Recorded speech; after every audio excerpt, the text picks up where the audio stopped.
바나바와 사울은 안디옥 교회에서 파송을 받았습니다. 그들의 선교사의 소명은 다른 데 있지 않습니다.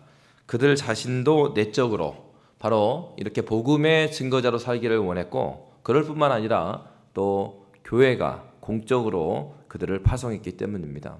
우리는 하나님 앞에서 살아간다고 했을 때 이렇게 내적으로 주님의 은혜에 충만할 뿐만 아니라 그것이 교회적으로 확인되어서 우리는 그리스도인이 되었습니다. 그것이 무엇입니까? 우리가 세례를 받고 또 유아 세례 받은 사람들은 입교를 하고 바로 공적으로 우리의 신앙이 어떠한지를 우리는 모두 증명을 해내었습니다.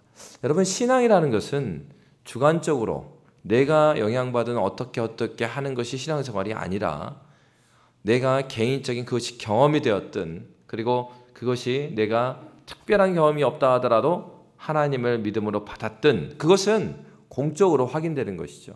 바로 바나바와 사울도 이렇게 공교회적인 확인, 그리고 그 파송을 통하여서 선교지로 나가게 됐습니다. 여러분, 이렇게 선교지로 나가게 되면 누구라도 두근거리는 마음이 있을 것입니다. 그리고 정말 이제는 하나님의 사역을 본격적으로 시작할 수 있게 되리라는 그런 마음이 있을 것입니다. 더욱이 이 사울과 같은 경우는 더 그 큰 마음이 많았을 것입니다. 그는 이미 예수 그리스도를 만난 지가 오래되었어요. 그러나 그가 예수를 만난 이후로 복음을 전하러 갔을 때 사람들은 그를 믿어주지 않았습니다. 그런데 이 바나바를 통하여서 그가 이제 공적으로 인정을 받고 사역의 현장에 나아가게 됩니다. 오늘은 그들이 첫 번째로 갔던 그 지역, 그 구브로에 있었던 첫 번째 사건을 우리에게 보여주고 있습니다. 그곳에 가니까 오늘 본문에 보면 요한을 수행원으로 해서 그들이 갔는데 6절, 7절 말씀 우리 함께 읽도록 하겠습니다. 온 섬 가운데로 지나서 바보에 이르러 바예수라 하는 유대인 거짓 선지자인 마술사를 만나니 그가 총독 서기오 바울과 함께 있으니 서기오 바울은 지혜 있는 사람이라 바나바와 사울을 불러 하나님의 말씀을 듣고자 하더라. 아멘. 그곳에는 예수를 믿기 원하는 사람이 있었고요. 그가 굉장히 그 지역에서 영향력이 있었던 총독이었습니다. 그리고 그 총독 바로 옆에는 누가 있었냐면 거짓 선지자 마술사라고 하는 뒤에 보면은 이름이 나와 있죠. 엘루마라는 마술사가 지금 총독 옆에 있었습니다. 그리고 이 마술사 엘루모가 뭘 했냐면은 8절입니다. 우리 8절 말씀 함께 읽을까요? 이 마술사 엘루마는 이 이름을 번역하면 마술사라. 그들을 대적하여 총독으로 믿지 못하게 힘쓰니. 아멘. 여러분, 우리가 이렇게 복음의 확신을 가지고 은혜 받고 복음을 전하러 나가면 무엇인가 일들이 잘 진행될 것 같은데 사실 사도행전의 내용을 보면요, 대부분 그렇지가 않습니다. 분명히 성령에 이끌려서 어느 지역에 가거나 또 공식적으로 파송을 받고 가는데, 그러면은 하나님께서 저를 불렀으면은 하나님께서 보내신 그곳에 나갔을 때 말씀을 딱 전하면은 그 말씀에 순복하고 잡아가요. 저렇게 돌아오는 역사가 막 일어나야 되는데 그런 일들이 막 일어나기보다는 복음에 대해서 거치는 일들이 먼저 일어납니다. 그러니까 오늘 본문도 어떤 사람이 있었습니까? 마술사 바예수라 하는 유대인 거짓 선지자인 마술사 엘루마라고 하는 그 사람.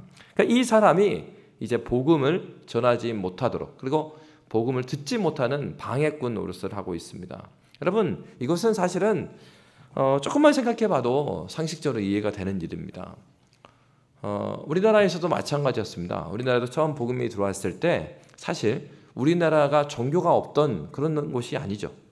조선 땅에도 국가적으로 유교를 숭상했고 또 불교는 산에 있었지만 여전히 세력을 가지고 있었습니다. 그러니까 사실을 보면은 이런 종교적인 기득권이 있었다는 것이에요. 근데 이제 그들이 볼 때 지금 서양 종교가 딱 들어온단 말이에요. 그러니까 당연히 기독교가 들어올 때 호의적일 수가 없죠.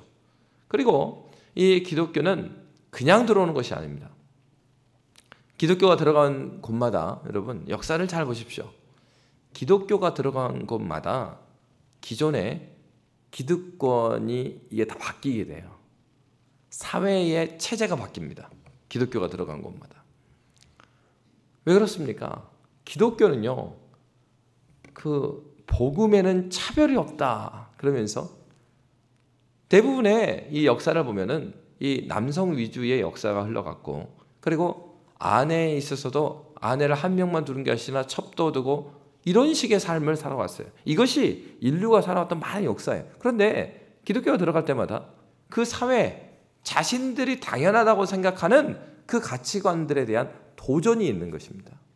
여러분, 지금도 우리가 예수를 잘 믿으면요, 우리의 삶 가운데서 우리의 사회는 어떤 곳입니까? 우리는 당연하다고 생각하는 이 자본주의, 그리고 이제 민주주의 사회. 그럼 우리 이게 당연하다고 생각하거든요. 여러분, 우리 지금 이제 이번 주부터 해갖고 선교학교를 하고 또 그 여름에는 그 단기 선교를 가려고 그러는데, 그 제가 부목사로 섬겼던 교회에서도 2년마다 이제 모든 교구가 그 한 지역씩 맡아갖고 그 단기 선교를 갔어요. 그래서 아주 많이 갔을 때는 한 13개, 15개 팀도 갔어요. 그러면은 저희 교구 같은 경우는 어떤 교구는 어른들만 가는 데도 있고 청년부는 청년부만 가기도 하고 막 그럽니다. 근데 저희 교구는 아이들까지 가족 단위로 가는 사람들이 많았어요. 근데 그 가게 되면은 이 아이들, 초등학교 아이들, 이 애들이 굉장히 많이 바뀝니다. 그럼 왜냐하면 우리나라에서는 너무나 당연한 것이 그 선교제에 가면은 전혀 당연하지가 않죠. 한 번은 제가 이제 스리랑카에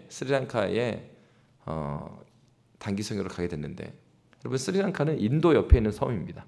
그래서 실론, 원래 이름이 실론이에요. 그래서 실론티 있잖아요. 그래서 전 세계의 한 60-70%의 홍차, 차가 다 그 섬에서 나온다고 그러죠. 그러니까 스리랑카에서. 근데 이제 스리랑카를 갔는데 그분들은 이제 식사를 어떻게 먹냐면 숟가락이 없이 손으로 이렇게 먹습니다. 손으로. 그리고 이제 식사 시간에는 왼손을 그 식탁에 올려놓으면 안 되죠. 예의에 벗어나니까. 그래서 오른손으로 밥을 이렇게 먹는 거예요. 근데 그 아울렛 팀은 진짜 아울렛이었어요. 그러니까 무슨 말이냐면 완전히 현지인처럼 하는 겁니다. 그래서 한국에 일하러 온 스리랑카 형제 자매들을 교회에서 그 예배팀이 있었거든요. 그래서 외국인 노동자 예배를 막 드리고 이들의 그 선물과 그 다음에 영상을 담아가지고 아울렛에 가서 그들의 고향에 가서 이제 복음을 전하는 거예요. 이 친구들 이렇게 잘 지내고 있다. 당신의 아들이 우리를 보내서 여기 왔다. 그래서 복음 전하고 또 이제 선물을 주고 뭐 이렇게 그런 일을 했습니다. 그런데 그 팀은요, 굉장히 우리가 현지인들 마을마다 가기 때문에 한국인처럼 살면 안 된다. 그래가지고 그곳에 가면요, 밥을 먹는데 첫날 밥을 줍니다. 근데 여기 그릇에다가 이 쌀밥이 딱 있어요. 근데 쌀밥도 그 우리나라 쌀이 아니에요. 그 알랑미라고 그 날라다니는 거 있죠. 거기다가 이 치킨 한 2조각 딱 들어가 있는 거예요. 그래서 이 밥상을 막 차리길래 더 나오겠지? 설마 이렇게 생각하고 있었는데 다 나온 거예요. 그러면서 이제 먹기 시작합니다. 저는 그 스리랑카로 처음 간 날이었고 그 중심에 있었던 한 5-6명의 집사님들, 그리고 나머지 한 또 5-6명은 이제 처음 가는 거예요. 한 절반은 작년에도 왔고 저작년에도 왔고 계속 온 분들이에요. 이제 식사 기도를 하고 나니까 집사님들은 자연스럽게 오른손으로 잘 집어서 드십니다. 이제 좀 당황해가지고 이걸 어떻게 먹냐 그랬더니 그 스리랑카에서 한국에 와서 일했다가 같이 이제 아울리치로 갔던 친구가 옆에서 설명을 해주는 거죠. 목사님, 이제 자기는 한국말이 떠무떠무하죠. 그래서 목사님 이렇게 먹어요 하면서 제 밥 그릇에 자기 손을 딱 얹습니다. 잘 보래요. 그래서 밥을 딱 집어요. 그러고 나서 여기까지 딱 넣는 흉내를 내고 그걸 그냥 먹지 다시 내려놔요. 목사님 알았지? 이렇게 먹는 거야. 그래. 첫 끼니를 점심 때 딱 밥을 먹는데 그렇게 주니까 이게 목사 체면에 안 먹을 수는 없고, 그래서 얘가 짚고 내려놓는 부분만 빼놓고 어기적으로 막 먹었어요. 그러고 막 먹는데 이거를 밥을 너무 많이 이렇게 퍼준 거예요.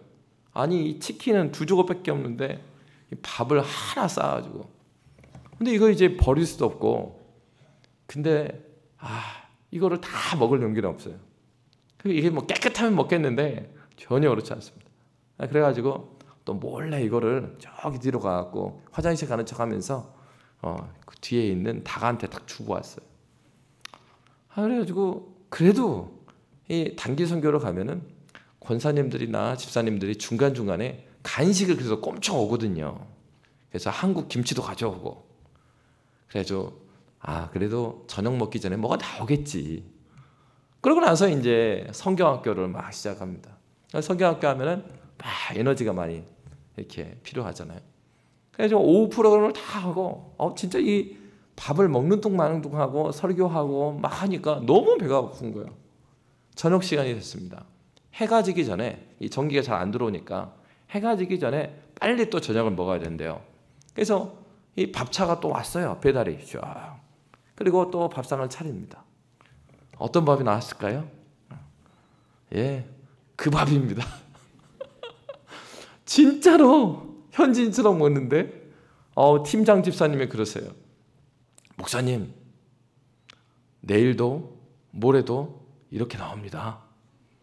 안 드시면 못 견디세요. 그래도 첫날이어가지고 제가 에너지는 좀 있어서 아예 가장 적은 밥을 골랐어요. 그래도 다 먹어야 되겠다. 다 먹고 다 먹은 걸 보여줘야지. 그래가지고 저녁은 어거지로 다 먹었어요. 먹는데 계속 잠을 자는데 배가 고파가고 잠이 안 와요. 집사님, 팀장 집사님의 말이 계속 기억이 나요. 목사님, 내일 아침도 점심도 저녁도 우리는 스리랑카인입니다. 아이고 큰일 났네. 아이들도 따라갔습니다. 아이들이 점심도 애들이 안 먹었어요. 이거 어떻게 먹냐?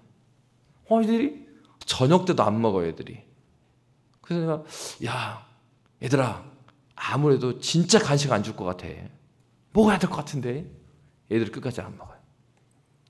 밤에 그래서 잠을 자는데 숙소로 가자입니다.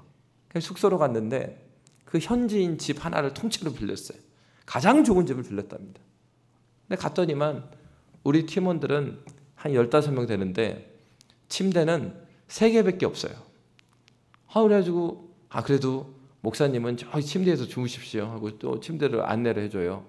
근데 거기에 애기들도 있고 자매들도 있고 여자 권사님도 있고 그러는데 제가 어떻게 거기 자요? 그래서 다 방을 배정해주고 자는 듯 할 때 밖에 나와가지고 딱 봤더니만 이런 바닥 있죠? 이런 바닥. 거실이 이런 바닥에, 거실에서 맨바닥에 다 누워서 잘 준비를 하고 있는 거예요. 그래가지고 제가 권사님하고 몇 분한테는 들어오시라고, 그래서 저기에서 침대에서 주무시라고. 그래서 저도 아무렇지도 않은 척 하면서 바닥에서 같이 잤어요. 와, 날을 샜습니다. 생바닥에서 진짜. 아울렛이 가면 그러면 침낭이라도 갖고 오라고 하지. 그냥 가면은 다 잠이 잘 온대요. 그래서 그냥 왔는데 이 뭐 더운 지방이니까 이불도 필요 없고 다 필요 없다. 맨바닥에서 자는 거예요. 근데 진짜 얄미운 게 몇 년 동안 왔던 집사님들 5분은요. 그 요가할 때 까는 매트 아시죠? 자기들은 그거 가져왔어. 이거 깔고 이제 자고. 처음 온 이제 생자백이 한 6, 7명은 그냥 그래도 권사님들이나 여기는 침대에 주무시고 이렇게 저랑 이제 몇 명은 진짜 생바닥에 자는 거예요. 여러분, 그 다음날 아침이 되고 점심이 됐을 때, 식사 시간이 됐을 때 어떤 일이 일어났을까요? 애들은 아무도 월요일 날은 밥을 안 먹었는데 그 다음날 아침이 되니까 애들이요, 밥 한 톨도 안 남겨요. 다 먹습니다. 왜요? 엄마 아빠가 이럴 줄 몰랐거든요. 한국에서는 엄마 아빠가 그렇게 말만 그렇게 하지 그렇게 안 했는데 아니 이 가니까 무슨 가게가 어디 있습니까? 다 진짜 우리 옛날 진짜 시골 동네 그런 가게 하나도 없어요. 그 거기서 뭘 돌아다니겠어요? 거기서 닭 뛰어다니고 막 그러는데 애들이 뭐 닭 잡아먹을 수도 없고. 그러니까 밥 시간에 진짜 밥만 나오는 거예요. 점심시간 되니까 애들이 진짜 현지인 애들하고 진짜 구분이 안 되게 서로 먹으려고 막 장난. 그렇게 하고 일주일하고 돌아왔습니다. 그랬더니만 아이들이 굉장히 많이 바뀌었어요. 애들이 갔다 와서 이제 글을 쓰게 했어. 소감문 넣었더니 아이들이 짧게 해서 씁니다. 짧게 길게 막 쓰는데 아이들이 쓴 소감문 중에 하나를 딱 보니까 내가 대한민국에 태어난 게 너무나 감사하다. 그동안 엄마한테 반찬 투정을 많이 했는데 내가 스리랑카에서도 일주일 동안 밥을 먹고 살았는데 나 이제 한국에서는 너무 감사하며 살 것 같다. 반찬 하나밖에 없는데 그것도 근데 고기 반찬이었으니까 거기선 잘 나온 거죠. 그러니까 아이들이 전혀 다른 문화, 그 문화에 가서 살면서 많은 생각을 하게 되는 거예요. 그러니까 한 가정은 여름 그 휴가 때마다 해외로 놀러 갔던 집이었어요. 근데 하도 어릴 때부터 놀러를 많이 가가지고 이제 애들이 지겨워하는 거예요. 그리고 이제 사춘기 되니까 애들이 이제는 해외를 다니다 못해 너무 많이 다니니까 웬만한 호텔에서는 애들이 감사가 없는 거예요. 그러니까 사실 고민하다가 교구 전사님이 설득을 한 거예요. 집사님, 그 애들 나가서 이 동남아 좋은데 계속 그렇게 호텔로 여행 다녀보십시오. 애들이요, 그 감사한지 모릅니다. 그리고 한 주, 두 주요, 방학 때 그렇게 해서 국제적인 감각이요, 그건 어림도 없습니다. 그냥 아울렛이 따라가게 해요. 그럼 애들이 자동으로 철듭니다. 집사님이 전사님 그럴까요? 안 그럴 것 같은데 우리 애들은요 아울렛이라 가면 아예 가지도 않을 거예요. 이게 사실 이 단기 성경 할 때도 엄마가 애들한테 돈을 걸었어요.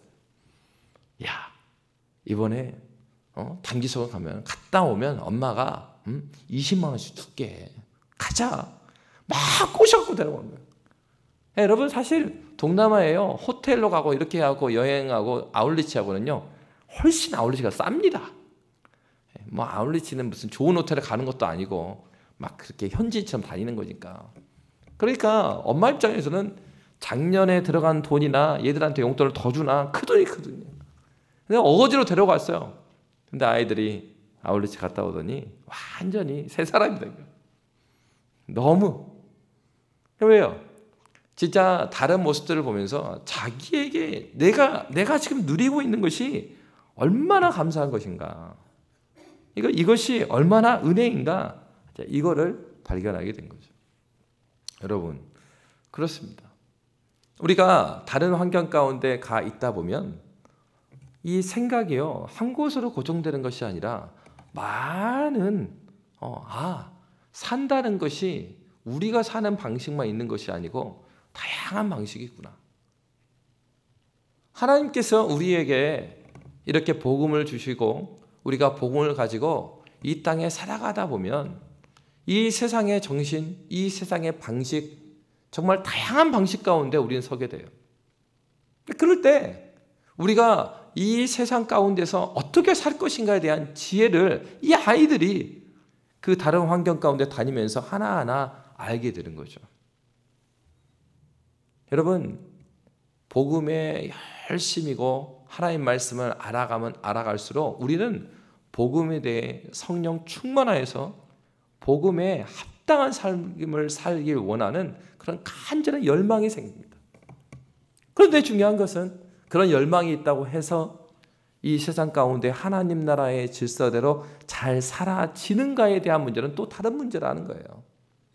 여러분, 바로 다녀왔던 스리랑카나 또 캄보디아나 저 여러 나라를 갔다 왔거든요. 근데 그 나라에 모두 간다고 해서 복음이 다 열리는 것인가? 그렇지가 않습니다. 어떤 곳은 선교사한테 비자를 마음껏 주는 나라도 있어요. 과거에 태국이 그랬어요. 그런데 태국 같은 경우에 많은 선교사님들이 정작 이 타이족, 태국의 중심은 타이족입니다. 타이족에게는 복음을 전하는 게 너무나 어려운 거예요. 왜요? 타이족은 모두 다 우리나라 군대처럼 스님 하는 기간이 있어요. 머리 깎고 다 절에 가서 몇 년 동안 중으로 살다가 나와요. 그러니까 사고에 있어서나 그리고 삶에 있어서나 철저하게 불교적 세계관으로 쭉 살아가는. 어느 나라는요, 복음을 전하러 가면 법적으로 아예 이 포교 활동을 금하는 나라도 있죠. 여러분, 복음을 가지고 다양한 현장 가운데 갔을 때 어느 시대 하나도, 그리고 어느 곳 하나도 복음에 호의적이고 문을 막 열어주는 그런 환경은 없습니다. 예수 그리스도를 만나고 그 복음으로 우리가 복음에 합당하게 살려고 했을 때 이 세상은 자, 그래, 환영한다, 너희들이 복음대로 살아가라, 그런 것은 없어요. 그들은 우리를 어떻게 봅니까? 자신들의 기준으로 봅니다. 자신들의 기준으로, 그리고 자신들의 이해관계의 기준으로 우리를 바라보게 되는 거예요. 오늘 본문도 바로 그렇습니다. 그들이 복음이 너무나 귀해서 그 부로에 가서 복음을 전하려고 했지만은 그곳에서 이 기득권은 누구죠? 바로 이 마술사, 엘루마라고 하는 이 마법사. 이 사람이 종교적 기득권이에요. 근데 그 사람이 누구 옆에 있었다고요? 총독 옆에 있었단 말이에요. 이 말은 그냥 총독의 위치적으로 옆에 있었다 그런 의미라기보다는 총독에게 중요한 영향력을 행사했다라는 것이에요. 그러니까 어떻게 했습니까? 그 당시에 총독 같은 경우에는 그 지역의 사람이 아닙니다. 총독이라는 사람들은 로마 시대에 각 지역마다 로마 황제가 파송한 자였어요. 보통은 이 총독들은 이 군 통수권을 가지고 있어요. 그래서 예루살렘 지역만 봐도 유대 지역에 독특한 이스라엘 백성들의 이 문화가 있었기 때문에 그 유대 땅을 자치 통치할 수 있도록 분봉왕을 세워놨습니다. 그런데 이 분봉왕은 말 그대로 유대 지역의 분봉왕이고, 수리아, 그러니까 우리로 하면은 광주 지역을 맡고 있는 분봉왕이라고 그러면 이 전라도를 책임지는 총독이 따로 있는 거예요. 그러니까 총독이 더 힘이 세죠. 그런 겁니다. 그러니까 이 총독 같은 경우는 어떤 사람이겠어요? 로마 황제가 가장 신뢰할 수 있는 사람을 거기다 꽂아 놓는 것이죠. 그리고 그 정도의 실력이 있는 사람이에요. 분봉왕은 그 민족 가운데 뽑아서 거기다 세워놓은 것입니다.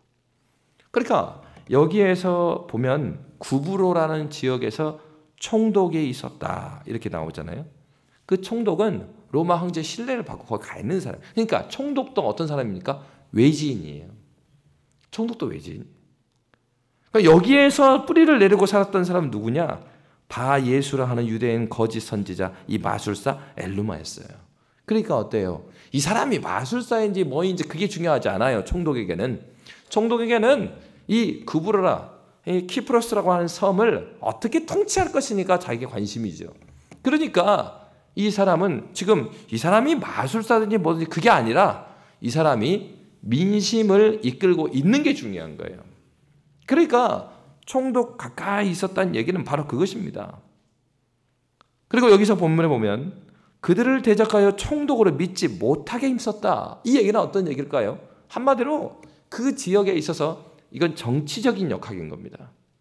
종교적인 측면이라기보다는 물론 종교적인 측면에 있어서 이 마술사가 영향력을 미치고 있는 건 사실인데, 이 총독과 가까이 있고 총독을 믿지 못하겠다는 것은 어떤 거예요?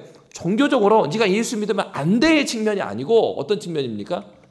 지금은 총독의 많은 좋은 자, 총독 옆에서 이 지역의 다스림에 있어서 영향력을 미친 사람 누구라는 얘기예요? 이 마술사라는 얘기입니다. 그러니까 마술사가 딱 볼 때는 총독이 예수를 믿게 되면은 자기 자리가 위험해지는 거예요. 여러분, 바로 이런 거죠. 우리가 복음을 전하고 하나님 말씀대로 그리스도 예수의 복음에 합당하게 살아가라고 했을 때 이 세상의 사람들은 우리가 어떻게 봅니까? 그 영역에서 아니면 그 땅에서 그 지역에서 자기의 정치적인 역학구도 그리고 자기의 이해관계, 그 관계로 그 복음으로 살려고 하는 그 그리스도인을 바라보고 있다는 얘기예요. 여러분, 그러니 우리가 정말로 그리스도 예수의 말씀의 복음대로 살려고 했을 때, 그리고 내가 예수를 믿게 돼서 나의 총체적인 이 세상을 바라보는 시각이 바뀌었다면, 내가 기존에 똑같은 회사를 다닌다 하더라도 과거에 예수를 알지 못했을 때는 전혀 양심의 거리낌을 느끼지 못하고 했던 일들이 예수를 만나게 되면 어떻습니까? 내가 법적으로는 문제가 안 되는데 신앙 양심에 아니다고 생각하고 아니라고 판단되는 일들이 막 나오게 되는 거예요. 복음의 힘은 여기 있는 거예요. 그러니까 복음이 들어간 사회마다 성령께서 사람을 변화시킬 때마다 우리 존재가 바뀌게 되면은 어떻게 됩니까? 예수를 만나게 되면 더 이상 그대로 살 수가 없어요. 그러니 그동안에 해왔던 당연한 것이라고 하는 것들 당연하지가 않은 거예요. 아, 이게 말씀으로 보면 이게 아닌데, 그렇다면 이걸 어떻게 해야 될 것인가? 그래서 복음이 들어간 곳마다 이 사회 개혁이 일어나고요. 그리고 교육의 개혁이 일어나고요. 복음이 들어가는 곳마다 변화되는 일이 일어났던 것입니다. 그러니까 이런 변화가 믿지 않은 사람들이 볼 때는, 그곳에 기존에 있었던 사람들은 어떻게 보이냐? 우리의 기존 질서를 깨는 것으로 보이는 거예요. 그러니까 성경은 이 얘기를 하는 거죠. 그리스도 예수의 영광을 경험한 자마다 고난을 경험하지 않은 자가 없다. 그래서 이 얘기하는 겁니다. 우리가 진실로 예수를 만났다고 한다면 우리의 삶 가운데서 이 세상의 정신과 부딪히지 않을 수가 없다고요. 여러분, 어떻게 이 아테네와 이 예루살렘이 화해할 수가 있느냐? 바로 이런 얘기인 거예요. 복음이 어떻게 이 세상과 손을 잡을 수 있겠냐는 것입니다. 여러분, 복음은요, 하나님의 공의와 정의 그리고 하나님의 사랑, 이 사랑을 내 가슴 깊이 경험한 사람은 이 세상에 흘러가는 것들에 그 손을 잡고 유유히 걸어갈 수가 없어요. 물론 사람에 따라서 어떤 사람은 저 앞장서서 이렇게 싸워가는 사람이 있는가 하면, 어떤 사람은요 소심해가지고 마음속으로 응원할게, 뭐 그런 사람도 있어요. 그런데 중요한 것은 내가 예수를 믿고 있음에도 불구하고 내가 기존에 살아왔던 사상과 가치관들이 깨지는 걸 한 번도 경험하지 않았다면 그건 굉장히 심각한 일이라는 것입니다. 여러분, 바로 이 구브로 섬에서 일어나는 일은 이 일이에요. 복음이 그곳에 가니까 그 전에 많은 종교가 들어왔겠죠. 근데 그런 종교는 문제가 안 됐어요. 왜? 그런 종교는 그 사회에 흡수돼 버리는 종교예요. 하나님의 말씀은 이 세상의 질서와 이 세상의 흐름에 흡수돼 버릴 수가 없지요. 그거는 죽어있는 상태인 겁니다. 우리가 그리스도 예수의 말씀으로 살아있다면 그 땅에 있는 잘못된 질서에 있어서 그것을 수긍하며 걸어갈 수가 없는 거예요. 그 사도들이 원했던 거는 그 구브로의 어떤 정치체제나 그런 것들을 부수기 위한 건 아니에요. 그러니까 이 얘기는 이런 겁니다. 우리가 그러면 자본주의를 부수고 민주주의를 부수자는 그런 얘기를 하는 게 아니라, 복음을 복음대로 전하면, 여러분, 민주주의적인 부분이요, 성경에서 긍정적으로 보는 측면이 많이 있어요. 그러나 성경이 민주주의를 추구하는 책은 아니에요. 우리 착각하면 안 돼요. 장로교의 정치제도가 민주주의와 흡사해요. 그렇지만은 장로교 정치제도가 민주주의는 아니라는 거예요. 우리가 추구하는 거는 성경의 진리를 추구하다 보니 성경에 가까운 제도가 있으면 그때는 지지를 하고, 그렇지 않은 거에 대해서는 우리는 반대한다. 동성이 어떻게 여기 찬성할 수 있습니까? 그러니까 우리는 성경을 중심으로 성경에서 말하는 진리를 추구하면서 살아가는 사람이지, 이 세상에 이런 것도 아니라고요. 이 세상에 어떤 가치 체계라든가 이 세상의 어떤 질서들을 깨뜨리기 위한, 그걸 위해서 살아가는 건 아니라고. 바나바와 사울이 이 구브로 섬에 와서, 구브로 섬에서 우리의 정치적인 입지, 우리의 영향력을 크게 해야 되겠다, 그래서 이 일이 벌어진 게 아니라는 사실이에요. 교회는 그 땅에서 어떠한 사회적인 정치적인 어떤 힘을 가져갖고 그들의 존재를 증명하는 방식이 아니라고. 예수께서 이 땅에 오신 방식은 예수께서 하나님이심을 증명하는 방식이죠. 교회가 교회됨이라는 것은 바로 다른 것이 아닙니다. 복음에 충실하고 예수가 누구인가? 그 예수가 우리를 위해서 무슨 일을 했는가? 이게 성경의 내용이죠. 이 복음을 내가 깊이 경험하고 나에게 경험된 그 복음을 담대하게 증거하는 일을 할 때에 이런 일이 일어나는 거예요. 여러분 그렇습니다.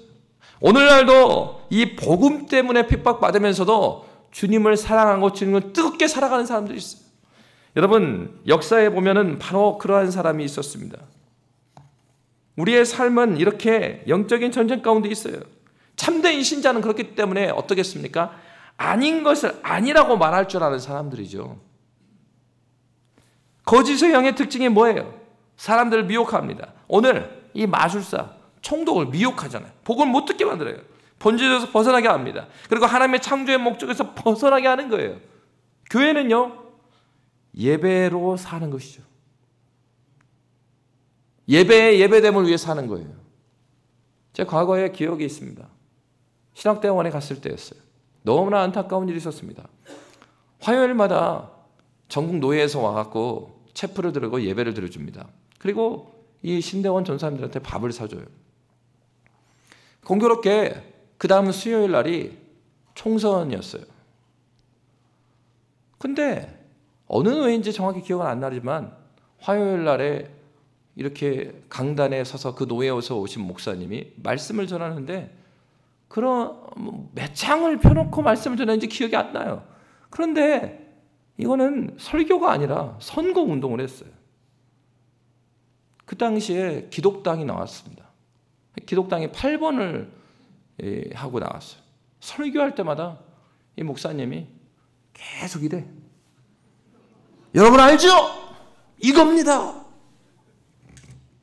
그래서 당시에 정말로 젊은 많은 전사님들이 분개했어요. 왜 그렇습니까? 노회장 목사님 정도 되시는 분들이 와갖고 설교를 한다 그러는데 이게 어떻게 설교가 됩니까? 하나님을 모욕한 거죠. 기독당의 의미가 있을 수 있지요. 그런데 어떻게 설교단에서 8번을 찍어야 된다는 것을 설교를 하고 그는 아무리 목적이 좋고 그것에 진짜 양보해서 동의한다 하더라도 하나님을 예배하는 자리, 예배를 완전히 더럽혀버린 거예요. 현직 목회자들이, 노예 지도자라고 하는 사람들이. 더 과거는 그에 대해서 학생회에서 성명서를 냈습니다. 선배님들 이거는 하나님을 예배하는 자세가 아니니 하나님 앞에서 그리고 이 신대원 학생들 앞에서 사과해 주시기 바랍니다. 근데 성명서를 냈더니 어떤 일이 일어난 줄 아십니까? 신대원에도 시험을 보지 않고 들어온 분들이 있습니다. 사회 기여자라고 해서 5급 공무원 이상, 의사라든가 이런 분들이 시험 안 보고 들어와요. 그분들이 모임을 만들었는데 연세 많으신 분들의 모임이죠. 그분들이 학생회 임원들을 찾아가지고 막 학생회 임원들을 혼냅니다. 선배님들의 앞길을 막았다고. 참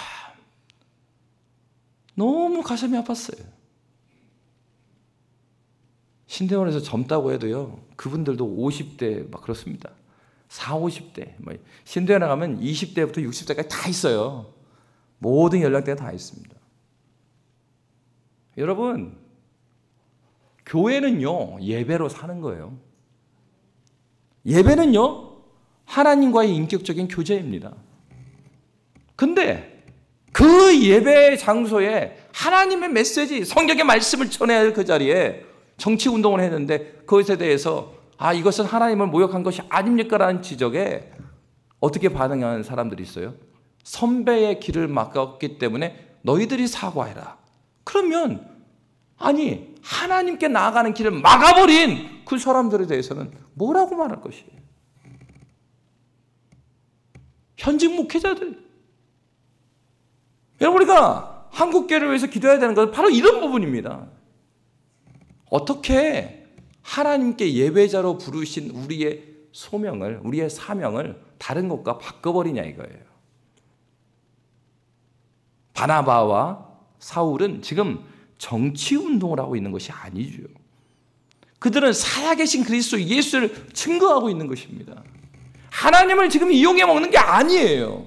그러나 이 바예수라 불리는 엘루마라고 하는 마술사는 신을 이용해 먹고 있죠. 그가 섬긴다는 신을 통해서 자기의 권력을 총독으로부터 독점하기 위해서 이런 일을 꾸미고 있는 것입니다. 여러분, 신앙은요, 다른 것하고 바꾸면 절대 안 됩니다. 너무나 무서운 것은 우리가 새벽에 레위기를 보는데 레위기 말씀에 그런 말씀이 있지 않습니까? 하나님께서 이 제사 하나하나를 거룩하게 하면서 제사장들에게 이것은 이렇게 해라 저것을 해라, 이 제사 때는 이 고기는 이렇게 태우고 이것은 남기고, 그럴 때 그 말씀들을 보십시오. 굉장히 무서운 말씀들이 있어요. 하나님께서 보응하시리라, 갚으시리라, 하나님께서 원수 갚는다는 얘기죠. 그런 말씀들이 성경에 면면이 드러나는 겁니다. 여러분, 그러니까 예배는요, 예배 자체해야 돼요. 예배가요, 부흥이 중요하죠. 우리가 부흥의 날을 고대하고 하나님 우리에게도 부흥을 허락하여 주십시오. 부흥 너무나 소중한 가치입니다. 그런데 예배가 부흥을 위한 도구가 될 수는 없어요. 예배는 목적이 누구입니까? 예배를 받으신 우리 살아계신 삼위 하나님이 목적이에요. 그러니까 그분에게 닿았으면 목적을 다 한 거예요. 그러니까 이 예배는 주님과의 유일하게 우리에게 허락하여 주신 우리의 생명줄이라고요. 다른 것으로 이 예배를 또 기도를 대체해서는 안 돼요. 본질로 돌아가는 것은 바로 이것입니다. 이 사회는 어떻게 바뀝니까? 예배로 바뀐다니까요. 하나님과 인격적인 교제로 말미암아서 바뀌게 되는 것입니다. 하나님께서 이 세상, 이 역사를 바꾸는 방법은 한 명 한 명이 하나님께서 약속하신 공적인 그 예배의 자리를 통하여, 공적인 하나님과 그 만남을 통하여서 그들을 변화시키는 것, 이것이 하나님의 방식이에요. 여러분, 세상의 방식은 목적이 도우면 어떤 수단도 용서해 주는 것이 세상의 방식입니다. 여러분, 바나바와 사울은 어디에 집중하고 있습니까? 그리스도 예수의 복음에 집중하고 있습니다. 그러니 오늘 본문에 보면 사실 바울과 같은 경우는 어떻겠습니까? 어떻게 보면 바울이요, 예수를 만난 다음에 자기가 기존의 기독교인들한테 따돌림되는 것을 그는 겪었어요. 사람들이 자기 싫어하는 걸 알게 됐단 말이에요. 그러고 나서 한참이 지나가지고 바나바가 데리고 와서 이제 파송받아서 어떻게 보면 공식적인 사역을 지금 처음 하고 있는 것입니다. 그러면 여러분 어떻겠습니까? 바울이 얼마나 가슴이 떨리겠어요. 야, 또 내가 복음을 전했는데 나를 또 인정 안 해주면 어떡하나? 내가 또 복음을 전했는데 아유, 또 너 사도도 아닌 사람이 뭐 그렇게 하고 이렇게 공격하면 어떡하나? 이런 여러 가지 생각이 있지 않았겠습니까? 그러니까 어떻게 보면은 사울이야말로, 지금 바울이야말로 이 복음 전에 와서 떨리는 상태였을까요? 복음 전도 현장에 나갔는데 바로 이 엘루마라는 이 마술사가 총독을 잡고서 복음을 못 듣게 하는 거예요. 여러분, 오늘 본문에 나타난 사울을 보십시오. 기가 죽어 있는 사울이 아니에요. 오늘 본문은 어떻게 말하고 있습니까? 우리 9절부터 11절까지 우리 함께 읽도록 하겠습니다. 바울이라고 하는 사울이 성령이 충만하여 그를 주목하고 이르되, 모든 거짓과 악행이 가득한 자요, 마귀의 자식이요, 모든 의의 원수여, 주의 바른 길을 굽게 하기를 그치지 아니하겠느냐? 보라, 이제 주의 손이 내 위에 있으니 내가 맹인이 되어 얼마 동안 해를 보지 못하리라 하니, 즉시 안개와 어둠이 그를 덮어 인도할 사람을 두루 구하는지라. 아멘. 여러분, 바울은 복음에 아주 충실해 있을 때 이렇게 복음을 맡고 있는 이 일을 그냥 볼 수가 없었어요. 세상을 이기는 이김은 어디 있습니까? 요한일서에 보면은 세상을 이긴 이김은 이것이니 우리의 믿음이다 라고 말합니다. 그렇습니다. 어떻게 보면은 거기에서 아주 기득권 높은 사람한테 지금 사울이 이걸 하고 있는 거예요. 문매를 맞을 수 있고요. 거기서 따돌림을 당할 수 있고요. 거기서 그 지역의 지도급인 사람한테 지금 이렇게 한 겁니다. 그러나 중요한 것은 그 지도급의 인사가 높은 것이 아니라 하나님께서 지금도 그와 그들 사이에 계시다는 사실이에요. 우리 눈에 보이면 우리 세상 가운데 하나님 말씀대로 살려고 하면 눈에 보이는 큰 사람들이 있어요. 눈에 보이는 큰 사람들이 복음을 방해하고요. 눈에 보이는 큰 사람이 예수 믿고 복음 전도하는 것을 방해할 때가 있습니다. 그러나 우리는 그 눈에 속으면 안 돼요. 우리의 눈에 속을 것이 아니라 눈에 보이지 아니하나 내가 세상 끝날까지 너희와 항상 함께 있으리라 하시니라. 임마누엘로 약속하신 그 하나님께서 우리가 위태로울 그때도 주님께서 우리의 힘이 되시고 우리의 능력이 되셔서 그 현장에 함께 계시다는 이 사실, 그것을 기억해야 합니다. 오늘도 하나님께서 이 나라 이 민족을 불쌍히 여기시고 붙들고 계십니다. 하나님께서는 거짓이 없으신 그 하나님, 진실하신 하나님, 그 하나님께서 우리에게 이 복음 전도의 사명을 허락하여 주셨어요. 그래서 예수님이 이런 말씀을 하셨습니다. 마태복음 10장 16절에 보면 이런 말씀이 있습니다. 우리 함께 읽겠습니다.